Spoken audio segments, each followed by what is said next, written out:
Hello, America and the world. This is Dale, your host of Coffee Time Again, where we expose the truth. And we're exposing the truth with Dr. Thiel again. He's back for his second visit.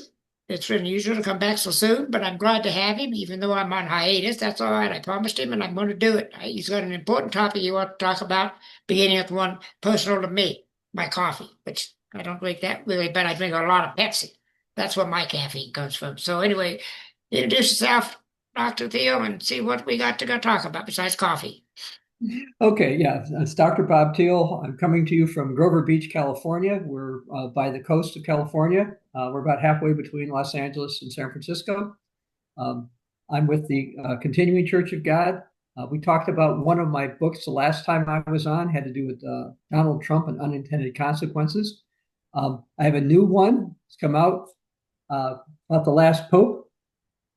So one of the things that we may chat about. But I was talking to Dale about coffee before we got on the air, since the program is called Coffee Time. And at the risk of being heretical, first of all, I don't drink coffee. And it's kind of funny because my parents did.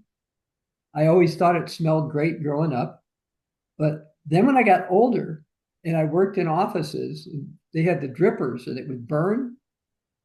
I didn't like it. And by the way, I never liked the taste of coffee. Growing up, I tried it a bunch of times, and I put a lot of cream in and a lot of sugar, but I never liked it. Anyway, as a natural health doc, I've seen that a lot of people do react to caffeine. That would be I've seen for men, particularly affecting their knees. For ladies, sometimes uterine fibroids as well as breast issues, sometimes as well as some other things that might sound like arthritis. And it's not that caffeine bothers everybody. And I always caution people if they do have a problem with caffeine or they think they have a problem with caffeine that they should wean off of it. But I grew up Roman Catholic and I went to a Catholic school. And I used to be a good singer. I'm not anymore, but at risk of offending everybody in the world, I want to sing the song that I was taught as a Roman Catholic on coffee. And by the way, just for any Roman Catholics out there or non-Catholics, they are fine with drinking coffee, but this is what the nuns taught me. It goes like this. Coffee, coffee is not for me. It's a drink that people wake up with. That it makes you nervous is no myth. Slaves to a coffee cup, they can't give coffee up. So that's what I learned in the fifth or sixth grade. And the funny thing about this, I've been married for over 43 years now. And when we first got married, I used to tell everybody that I married my wife because she didn't drink coffee. Now, she didn't like me saying that, but she doesn't drink coffee. So for the last 43 years, there's no coffee pots, coffee grounds, coffee smells I got to deal with. And while I have a coffee cup here, this is somebody gave it to me. You probably can't tell, but you can see the fact it's not stained. It's filled with this other liquid called H2NO water. All right. Well, anyway, one of the things last time we were on, we mentioned the possibility of another pope, and that maybe we talk about a few things related to him, as well Yes. as some prophetic matters. And so we have a new pope. His name is Pope Leo Leo something. the 14th. And the funny thing is that my middle son says to me, Dad, the Pope's got the same name as yours. I said, no, he doesn't. He said, well, your name's Robert, isn't it? I said, yes. I said, but actually, his name is closer to my dad's. Said, what's that? My father's name, by the way, is Robert Francis. And that's what this Pope's name was. So he's now Leo. And I was just talking to a Roman Catholic patient a few minutes ago, and she really likes this particular Pope. Now, it's interesting. A lot of my Roman Catholic patients had issues with the prior Pope, and we'll see as time goes on, we'll see the same kind of thing going on with Pope Leo. On the positive note, when Leo was Archbishop down in Peru, they asked him about having his class on gender studies. And he opposed it. He said, there's only two genders, so why would we have a class talking about other ones? So since he's become Pope, he's gone along that line where he goes along with what Jesus said in the beginning, God made them male and female. And so on the more traditional Catholics, if I could use that term, they like that, as well as so far his position on marriage. And so far, he hasn't said anything that any Roman Catholics that I know have found to be highly offensive. So far, they seem to like this guy. Yeah, I've heard things I've on the news. No, not on the news. I don't watch the news, but I've read things on my news feeds that they're not going to like projecting forward. They're not going to like Pope Leo due to the fact he's too much like Pope Francis. He's very conservative, Right. and they're not going to be very happy with that. The Right. traditional Catholics. Right. The belief is that he was close to Francis. That's one of the reasons why he got promoted. Yeah. Cardinal. He was over at the Vatican. So that was one of the concerns, that he is a lot like him. I would suspect, and again, I don't know this as a fact, I would suspect that he realizes that he may have more influence if he offends as few people as possible at the beginning. Right. He's probably right on that. Yeah. Yeah. Now, one of the things that he was going to do before he became pontiff is he was actually going to go to Fatima, Portugal on May 13th. For your listeners who are not aware, back on May 13th, year 1917, three small shepherd children over in Portugal claimed to see a vision of a lady, a female figure.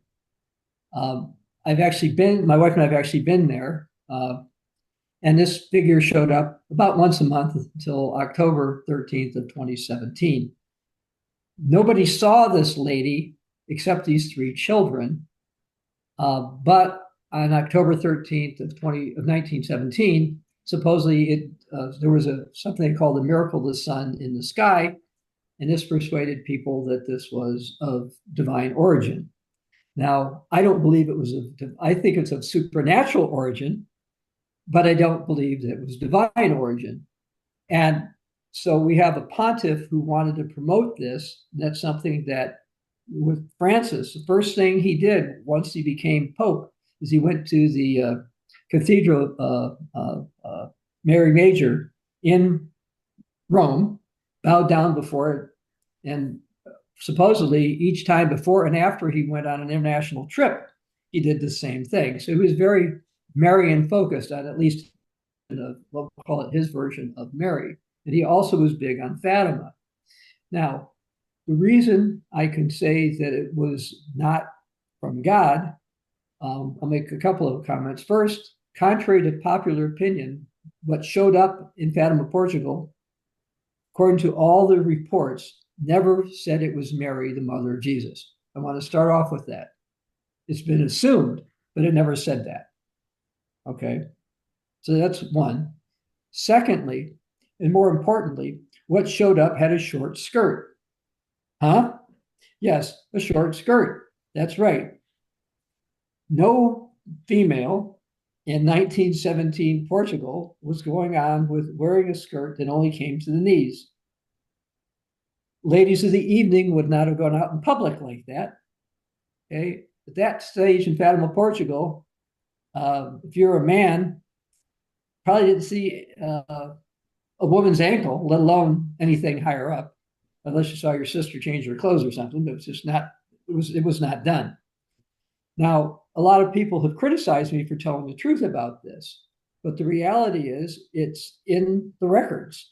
The initial priest that they went and spoke to said that when the children said it only wore a short skirt, and they described it. Then the Vatican, now this particular priest, by the way, the first one, the parish priest, he said this is demonic. Okay, I want to start off with that. He said that. All right. So, but more and more people started to come to Fatima each month because of the stories, and some claimed to be healed. All right. Well, so the Vatican sent over, I don't know if it's from the Vatican itself or somewhere else in Portugal. They sent over this guy named Canon Formaggio. Now, he was a priest, and he was like their investigator. And he investigated it, and he reported that the children confirmed that the dress only came to the knee, but they must be mistaken. Because if that was the case, this was demonic.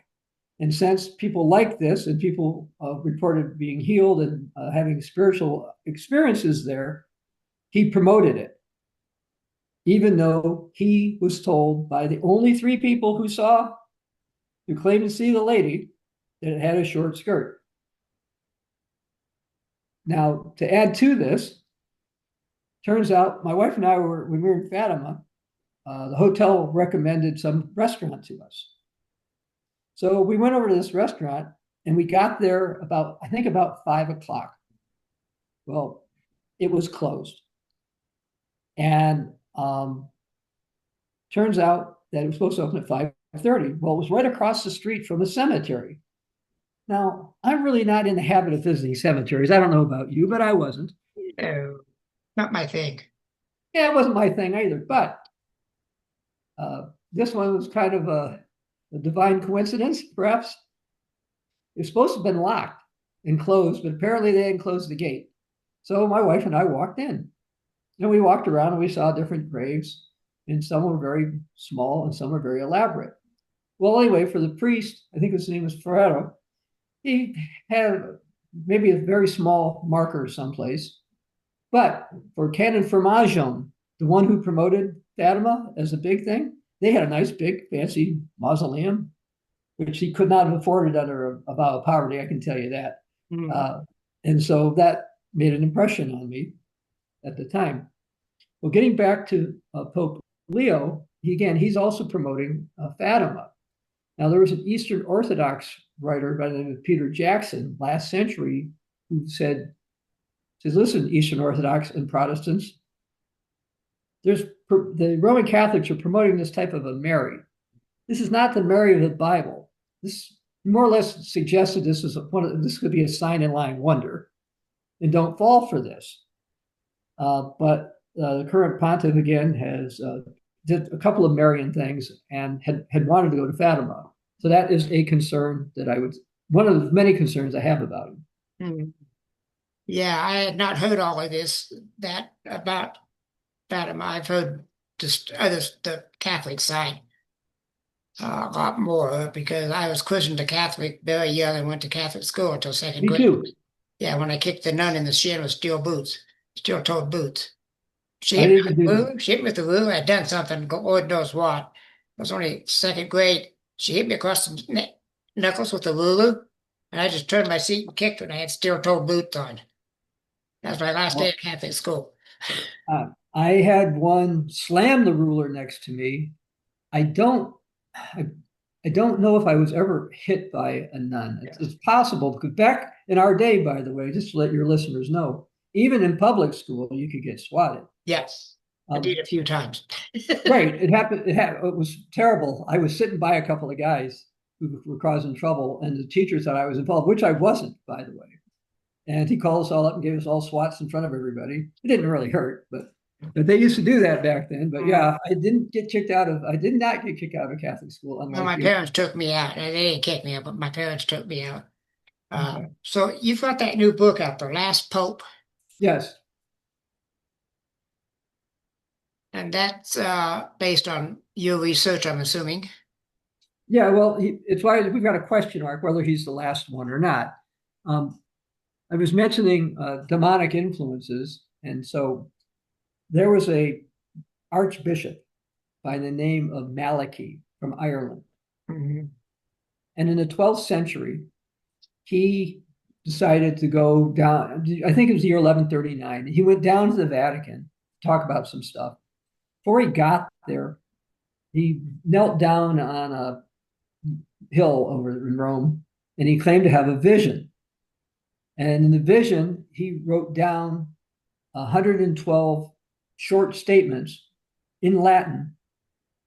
And he told the current Pope that these were, that he didn't need to worry about the future because these are all the popes that are going to come. These are the popes that are going to come after him. And there's a whole bunch of them. Now, this document was hidden, supposedly, until the 1500s. And it was released around 1580, 1590. And it was so accurate that currently modern scholars, the consensus of modern scholars is the document was fraudulent. It was fake. Malachi didn't really do it because he couldn't have been so accurate for all those prior popes because when it came out. However, the reality is it's actually been fairly accurate since. Okay. Now, I want to make it clear to you and your listeners, I do not, absolutely do not rely on non-biblical prophecies. But, the demons know that Jesus is the Savior, and we don't know what God has allowed Satan or his demons to see. If he let them see the revelation, if he let them see the visions from Daniel, we don't know what they were able to see. Well, anyway, I bought a book about these Malachi prophecies. The book came out in like 1967 or 9 or something like that. And in it, the guy who wrote it said, so look how all these popes met these later prophecies. These are the ones after the 1580 release. Now, since I had that book, then I looked at, well, what happened to the popes after this book came out? All right. And now I'm not going to try to use the Latin because my saying of Latin is not so good, even though I did study Latin in high school. One of them was called Of the Half Moon. And you say, what? So what? Well, Pope John Paul I came in on a half moon and he died on a half moon a month later. He's only Pope for a month. Yeah. So that one, okay, that kind of sounds like he sort of fits that. Then he was followed by John Paul II. And that one, the Latin translated in English was Of the Labor of the Sun. And people have said this applied to him two ways. One is he traveled around the world more than other popes. Okay. But the other one was that he was born on a solar eclipse and he either died or buried on a solar eclipse. So, okay, there's kind of a connection. The next one was, now we're getting toward the end of the list. There were 112 on the list. That was number 109, 110. 111 was called To the Glory of the Olives. Okay. Turns out there's a Roman Catholic order called Benedictines. And they're the order of the olive. The Olivetan order are the Benedictines. And they said that they would have a pope. Well, Benedict was not actually a Benedictine, but he chose the name. So seems like it could have aligned. Now, the next pope was Francis. Now, this is where it's tricky. An educated Roman Catholic writer, someone who's not a priest, but he has at least a master's degree, wrote correctly, in my opinion, that the Malachi's list does not include Francis. He wrote this when Francis was still alive, and I agree, because Francis was not named. He's not the last one, for sure. And the other thing about Francis, which is interesting with the Malachi list, is within Roman Catholicism, they believe they've had some people they call anti-popes. Now, an anti-pope, the common definition, or the official definition, seems to be when there's two people at the same time claiming to be pope. All right? And this has happened to the Church of Rome numerous times. As a matter of fact, when I checked out the Catholic Encyclopedia, they've had 30 people they call anti-popes. Okay? And they haven't had one officially for 500 years, approximately. But Roman Catholic prophecy says that there's going to be an anti-pope coming. This is from Roman Catholic prophecy and Greek Orthodox prophecy. They warn that there's going to be a pope who's going to betray their church. When I read the book of Revelation, particularly chapter 17, which talks about the city of seven hills, and I see a betrayal coming, in verses 15, 16, 17. Right. I believe that consistent with biblical prophecies, there will be a pope who will completely betray the Church of Rome. And that's interesting when you look at the Malachi prophecy list, because the Malachi prophecy list warns about the last pope. And so I'm going to try to find that one here. I had it marked yesterday and I took my bookmarks out. So see if I can find here. And it's not that I believe the Malachi prophecies, but I do believe Revelation chapter 17. And with Revelation chapter 17, again, we've got all this warning. So let's see if I can find this here. Come on, I'm not running this. All right. Let's see. Now, before I get to it, somebody might say, wait a second, but there's supposed to be 112. How come Pope Francis did not count? And the reason that he didn't count is, in one respect, is that when he was elected, there was already a pope alive. And so some have said his particular election did not count. So he doesn't count. So he's not number 112. So the 112 is coming. Can't believe I can't find this one. Looking through here so diligently. I'll find it though. It is in here. So anyway, some people thought that Francis was going to be the last pope. But as you saw, one of the people have asked me, well, how do you know who's going to be the last pope? And he's the last one who does all kinds of bad things. Well, the Bible teaches that there'll be somebody who comes who's going to do signs and lying wonders. And Pope Francis certainly didn't do those. Okay. He didn't make fire come down from heaven. He didn't do great signs. He didn't do anything along this line.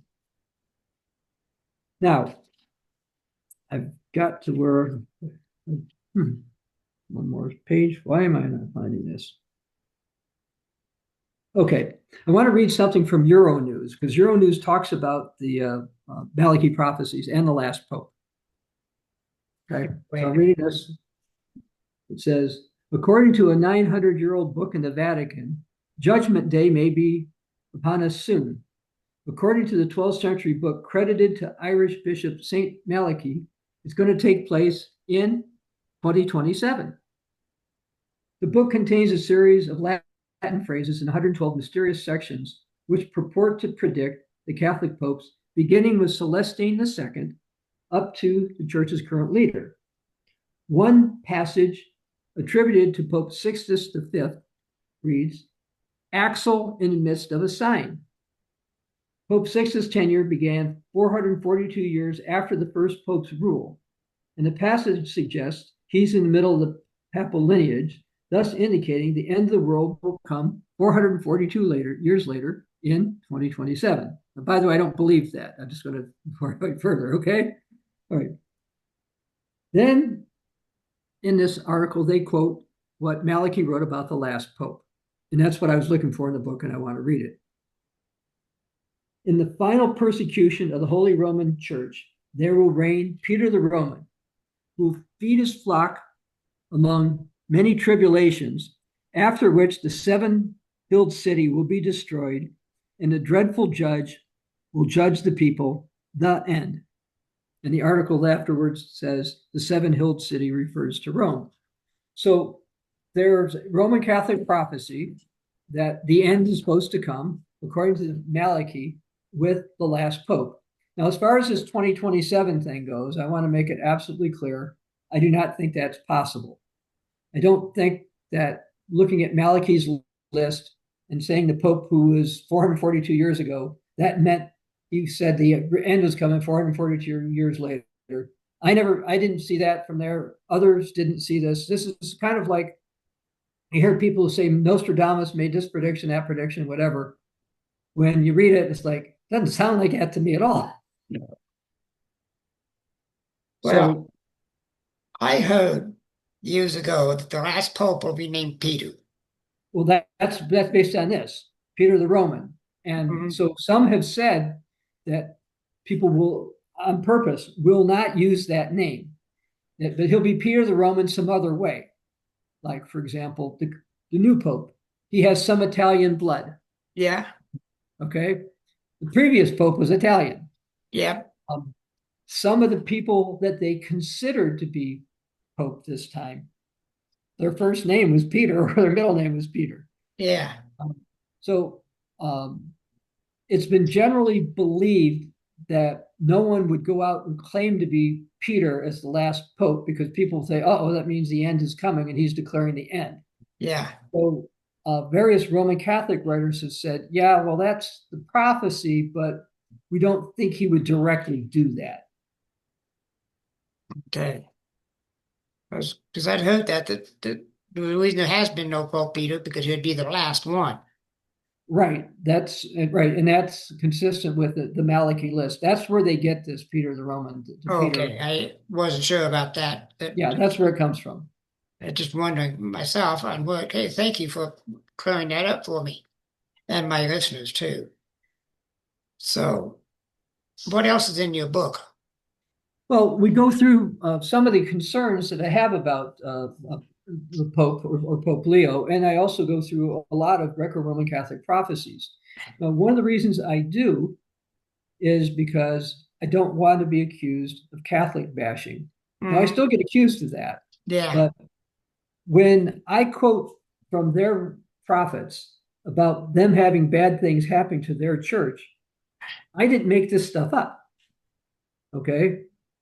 For example, let me read a few of them. Okay. Because it's directly from this here.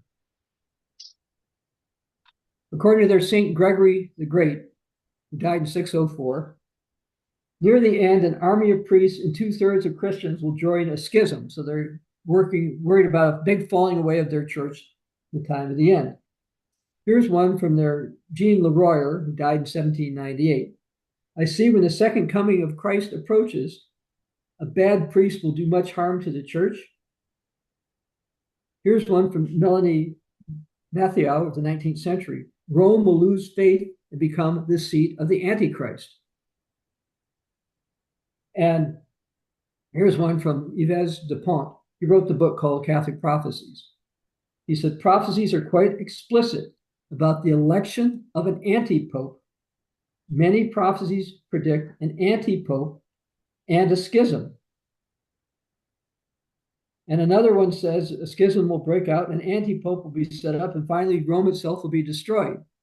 Now that ties in with the Malachy prophecy. Yeah. Okay, it's not part of the Malachy prophecy, but that's what they're saying. And another one says that Antichrist will be a person. He won't be a demon itself, but he'll be demonically possessed. His religion will be a contradiction of no religion, yet it's a new religion. But he says he'll have an attending pontiff. On the other hand, this one says the Antichrist will have a pope who's on his side. Okay. On the other hand, this guy named Blessed Joachim, who died in 1202, said, toward the end of the world, Antichrist will overthrow the Pope and become the Pope. And there's a lot of Roman Catholic writings that warn that an anti-pope's going to come up and that the possibility that the final Antichrist is going to be a pope. Now, I believe, and I know there's two views out in the world about who the Antichrist is. Well, first is the Apostle John. He's the only one that used the term Antichrist. Okay, that actual term is only used by him in his epistles. And he said that there were already many antichrists. So, but then there was one that people call the Antichrist. Now, in the time of the end, if you look at Revelation chapter 13, and I go over those kind of scriptures in this book. In the time of the end, in Revelation 13, the first 10 verses talks about a beast who rises from the sea. And he does bad things. He persecutes Christians. He's blasphemous. He's a bad person. Okay. Yeah. And I'm being polite. All right. Now, but he is also works with one called the false prophet. I'll get to the false prophet in a minute, but I want to talk a little bit more about this beast from the sea. Now, some people have various views of who this could be. I believe biblically that this is pointing to a European leader. And the reason for that, this is the beast that rises from the sea. And the question is, what sea is it? Okay. Is it the Atlantic, the Pacific, the Mediterranean, Sea of Galilee? I mean, what is it? Well, if you look through other scriptures, like the book of Daniel, you'll read about this image, this beast. There's four different beasts, and one of them comes from the Great Sea. Now, if you look in the book of Judges and Joshua, you find out the Great Sea bordered the land of Israel, Palestine. Okay, well, this isn't talking about the Sea of Galilee. The Great Sea is talking about the Mediterranean Sea. Yeah. And Right. I mentioned this for a couple of reasons, because some people say, well, the beast has to be Russia, or the king of the north is Russia, or something along that line. Well, Russia is not on the Mediterranean Sea. Nope. Yeah, I mean, it's got a naval-based deal with Syria, I think, but it's not the beast of the sea. It doesn't control that sea. That sea was controlled by the ancient Roman Empire, which went all the way around the Mediterranean to include North Africa. Mm-hmm. And in the Bible, in the book of Daniel, chapter 11, we find out that this king of the north, which is a European power, will one day take over the king of the south. So he'll be around pretty much the entire Mediterranean Sea again. Yeah. So I want to just start off on identification of him. Now, within, let's call it evangelical Protestantism, there's a view that the beast, therefore, is the Antichrist. And I understand why some would say that. I believe he is an Antichrist. I want to make that clear before I go further. But as far as one being called the Antichrist, and I quote all these scriptures in here, by the way, when you read the 4 verses that have the word Antichrist or Antichrist plural in the Bible, it's always referring to a predominantly religious leader, not a secular leader. Now, it's true the beast is going to want to be worshipped as God and all those kind of things. I don't disagree with that. We know the Bible is very clear about that. But we would tend to say, based on what John wrote, that the one called the Antichrist is going to be the false prophet of Revelation chapter 11, should be 13, verses 11 through 17. And he does great signs and lying wonders. Now, interestingly, Roman Catholic prophecy says there's a pope who's going to arise. He's going to do miracles or great prodigies. I think he'll be the same one. Okay. And now, getting to Pope Leo, there's another Catholic prophecy that says there's going to be a pontiff who rises up, who's going to restore the East and the West. And by that, they mean the Roman Catholic Church and the Eastern Orthodox churches. Now, this year marks the 1700th anniversary of Emperor Constantine's Council of Nicaea, which was called by the emperor. Even though he was not baptized, by the way, he claimed to be a bishop, a lay bishop, and he oversaw this. And they came up with various pronouncements at the Council of Nicaea. Well, Pope Francis had hoped to go to some celebration or observation of this, but of course he died. Yeah. So already Leo the 14th has already said he's going to go to one, but it looks like it's going to be at the end of it. It looks like he's planning on going to Nicaea, possibly or probably on November 30th of 2025. Okay. And his objective is to gain gain unity between them, the Roman Catholics, and the Eastern Orthodox Catholics. Now, I was speaking to a Roman Catholic woman a couple hours ago. Now, she just came back from Italy and she went to Vatican City and she liked all kinds of stuff. And we were talking about this. And she said, well, isn't getting together a good thing? I said, well, it could be. I said, my prayer for Pope Leo XIV and Ecumenical Patriarch Bartholomew of Constantinople is that they'll do what the Bible says in Jude verse 3. And she kind of looked around for a Bible. So I've got one over there, but I can paraphrase it for you. She said, okay.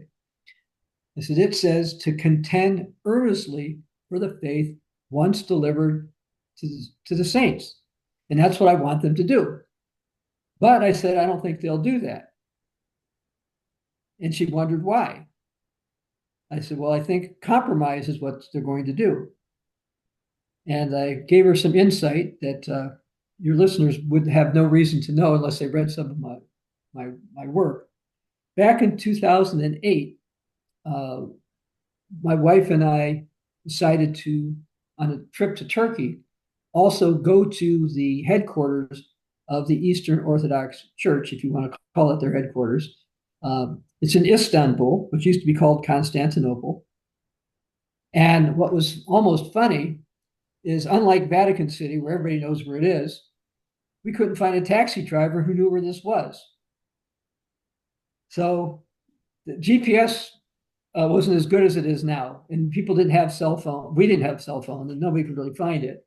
Yeah. So the taxi driver just dropped us off someplace, and we had to walk up some hill. We turned around a corner. We found this place. Okay, it's not nearly the size of Vatican City or St. Peter's Cathedral or anything like that, but we found it. And unlike St. Peter's, which has zillions of people, I've been there like 8 to 10 times, so I've seen these zillions of people. There's like nobody here. And I saw maybe 2 or 3 couples, maybe. So some guy comes up to me, he's speaking English, which is great, okay? And he's of Greek heritage, but he actually was from San Diego, California. So we're from California, so that was fine. Yeah. So I got to talk to him. And he works for, or at that time anyway, he worked for the Patriarch of Constantinople. So I asked him a bunch of questions. And he brought something up about this unity stuff. He said, well, Pope Benedict was here a year or 2 ago. I forgot, maybe it's 2 years prior to we got there. And what he said, or his representative said to us was, look, yeah, we know we've got doctrinal differences with you. But here's the deal. We'll change all of our doctrines to yours if you will accept the primacy of the Pope. So we'll change the date of Easter. We'll change the Filioque clause that's in the Nicene Creed, whatever. If you'll accept the Pope as the guy. And Eastern Orthodox still have not accepted that, so that hasn't happened. So one concern that I have about Pope Leo is, are we going to see more compromises in order to try to attain some type of unity? Now, your listeners may or may not know this, and I'm going to try not to be offensive here, but one of the topics that was covered at the Council of Nicaea in 325 was the date of Passover. Now, people don't think of that anymore. Growing up Roman Catholic, I was unaware that Easter was supposed to be Passover. And as bizarre as I thought that was, I found that's exactly what the Catechism of the Catholic Church says. Okay, which from a historical perspective, to me, doesn't make a lot of sense. Passover was at night. Jesus' last Passover, which some people call the Last Supper, was at night, and it was not a morning sunrise resurrection observance. Mm-hmm. Okay. So anyway, within the Roman Empire at the time, there were basically two different ways people were keeping it. They were keeping it at night, but one group kept it on the night of the Hebrew calendar of the 14th of the first month, the Hebrew calendar called Abib or Nisan. Others from around the year 130, 135-ish in Jerusalem and in Rome and in Alexandria, they were keeping it on a Sunday. It was like the first Sunday after Passover or sun moon or whatever they did. Well, anyway, Emperor Constantine didn't like that kind of division in his empire, so they got together and they decided that Passover would be on a Sunday. Now, everybody didn't go along with that. People of my persuasion still don't go along with that, but that was agreed at Council of Nicaea. Now, it's been speculated, there's one reason I'm bringing this up from a historical perspective, it's been speculated that maybe if the Eastern Orthodox Roman Catholics get together on another Council of Nicaea kind of a thing, maybe they could agree on the same date of Passover. They did, by the way, or Easter. They did actually, they were the same for a long time. And then when there was a change to the Gregorian calendar, they all got thrown off. Yeah.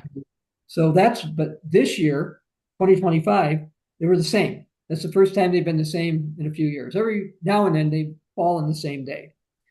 And I believe that Pope Leo and the Patriarch of Constantinople want it to be the same. And I would suggest they go back to the biblical date. I realize the probability of that is remote, but that's okay. But my hope and prayer is they would contend earnestly for the original faith.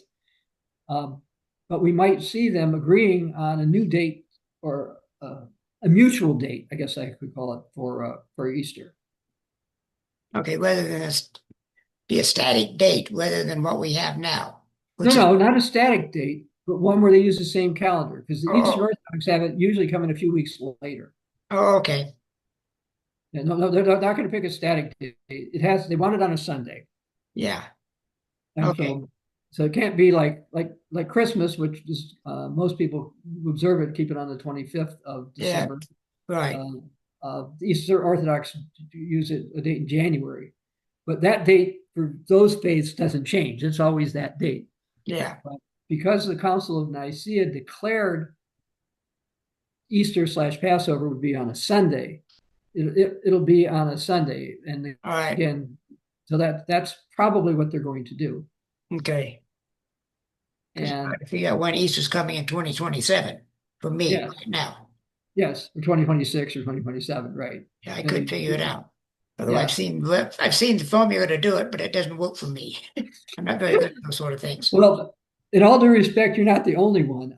What's funny, if I could use that expression, uh, within Roman Catholicism, there are groups that are called Eastern Rite Catholics. Now, that's got nothing to do with the Eastern Orthodox, okay? Just so to not be confusing about it. Well, I was doing a lot of research into Eastern Rite Catholicism last couple of months, and I noticed they were talking about these dates, like you were talking about, and a guy from I don't know, maybe you're 500 or 600, 400, something way back then. He Yeah. made the same basic thing, like, well, it could be this, but it's just confusing. Yeah. It very certainly is confusing. I Yeah. always have to ask, when's Easter this year, Google?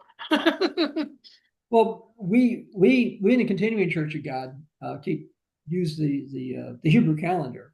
So for us, we basically know, and so it changes. So we actually put up on the biblical on the Roman calendar, which is what all of us are using the Roman calendar right now. We put that date so we know. So many of us carry a little pocket guide with us. Okay, when's this on this date? Yeah, When's that? And the calculation's already been done. that's nice. So we know when that's And going to be. maybe So one out anyway, for me too, but I'm an Episcopalian, so I don't know. all right. Well, anyway, getting back to the book, one of the things I warned is that the last pope will be ecumenical to a false degree.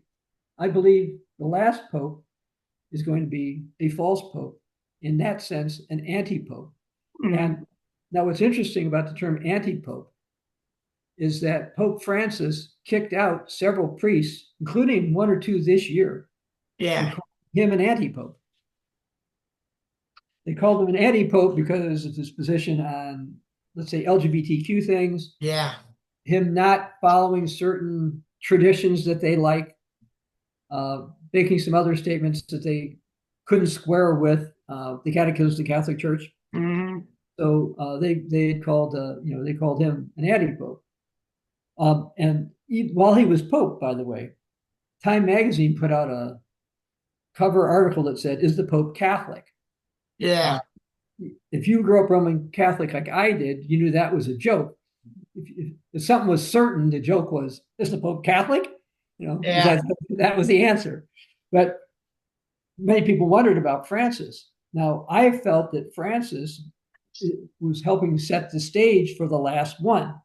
Now, whether the last one is Leo or not, I don't know.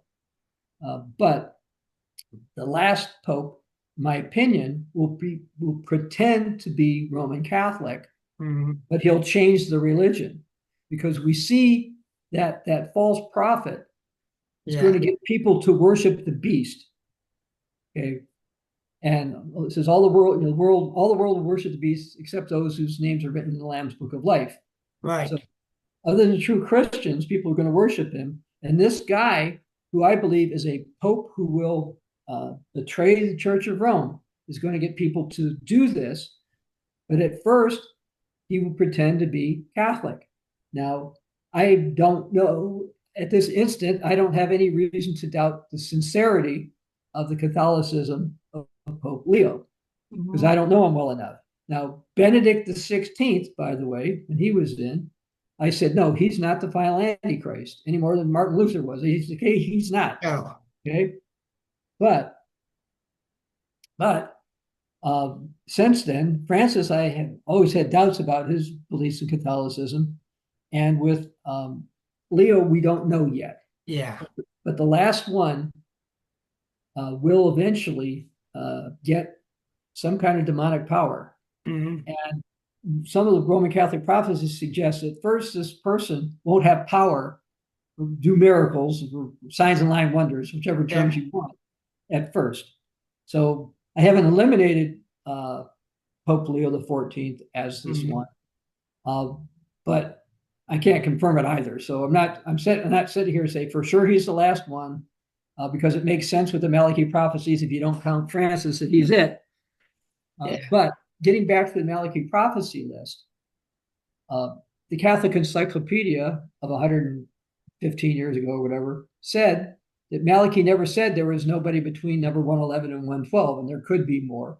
Hmm. And that book I told you I bought that came out in the 1960s said the same thing. There could be somebody between number 111 and 112. And we've had Francis, whether he counts or not, and now Yeah. we've got Leo. And again, I don't know, but it's remarkable how certain Roman Catholic and Eastern Orthodox prophecies align with the Bible if you look at certain biblical prophecies. And as I say, I believe Roman Catholic prophecies are pointing to this to happen. There's a bunch of Roman Catholic prophecies, by the way, that I mentioned about this ecumenical stuff. Yeah. Let me read a couple of those if you don't mind. Don't mind at all. Okay. So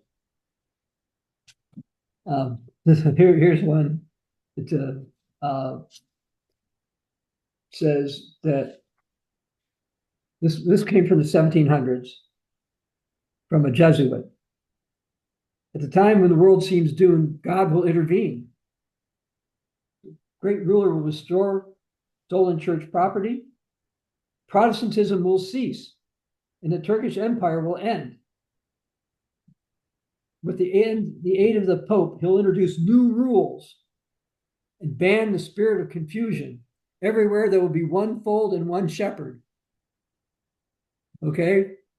So this one says they're going to get rid of Protestantism, but they've got another one. Let's see, that warns.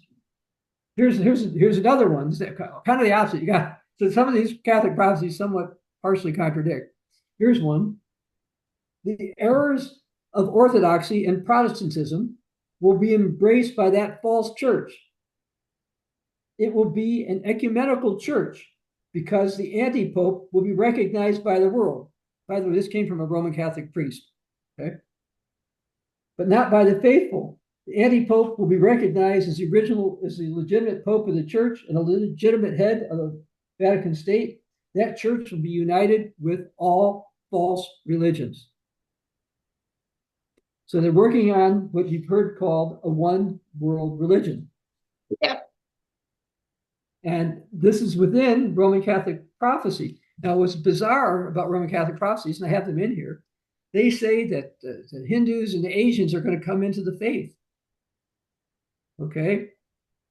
But Hindus, I was talking to a Hindu about this once. We were in Bali, Indonesia. Now, unlike the rest of Indonesia, which is predominantly Muslim, in Bali, they're predominantly Hindu. And I said, the Roman Catholics think that because of apparitions of Mary and things like this, that some point in time, you guys are going to join their church. What do you think about that? And I got a surprising answer. Well, kind of depends how they do it. If they're nice to us, kind of let us do more or less our own thing. Yeah, we're all for one world religion, basically. Now, I realize there are people in India that don't feel that way right now. There's all kinds of problems with Hindu extremists, if you want to call Yeah. them. But this is one I talked to. Yeah. Didn't know this guy from anybody else. And this is what he told me. Yeah. Interesting. So, very interesting. So again, there are lots of warnings, and one of it is about an ecumenical council that I just talked about. Now, the Eastern Orthodox say that there will come an eighth ecumenical council. Okay. Now, there have been lots of councils, Yeah. but the Eastern Orthodox Church considers itself the church of the seven councils. That's what they call themselves. That means there are seven councils of men that they consider were divinely inspired or led. Okay. And that's it. But they say an eighth is going to come. And it says that the eighth is going to satisfy the heretics. Okay? Now, if you think you have the true faith, you would not want to satisfy the heretics, because heretics are people who don't agree with you. Okay? So I'm watching what's going on now, Dale, and saying, I can see them setting this up for this ecumenical council. And while everybody might not go along with it first, the Bible talks about signs and lying wonders. In Second Thessalonians, it warns that people are going to fall for this, except those who have the love of the truth. And part of it's because they don't do what the Apostle Paul said, which in 2 Corinthians 5, he wrote, we were to walk by faith, not by sight. And in 2 Thessalonians, he said the restrainer will be taken out of the way. I've got my own opinion who the restrainer is. We don't need to go into that. But the fact is, Satan's powers have been restrained by something. I think it's the Archangel Michael, but whether it may be, but the restrainer is going to be taken out of the way. And I mentioned Fatima earlier. Yeah.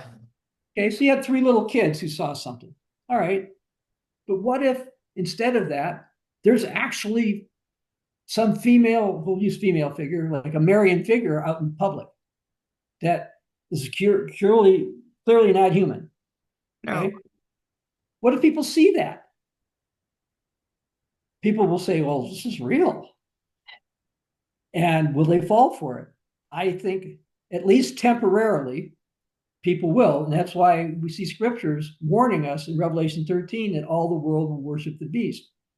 Because I think, and the Bible's very clear, we're going to have signs and lying wonders. And I think having Marian-oriented popes and people talking about various things, Jesus' mother Mary, which are not true, it's helping set this up. Yeah. I can see what you're talking about. It's been an interesting discussion here. And we're about out of time. So, what's the one thing that you want to say? We have to obey God rather than men. So when we hear things or see things, if they don't agree with the Bible, they're not true. And as far as prophetic matters and everything else, I'll go back to Jude 3. All should believe the Bible and contend earnestly for the faith once for all delivered to the saints. That's Oh, what I would tell all people to pray right. about. Don't leave. I'll be right. I'm just going to stop the recording.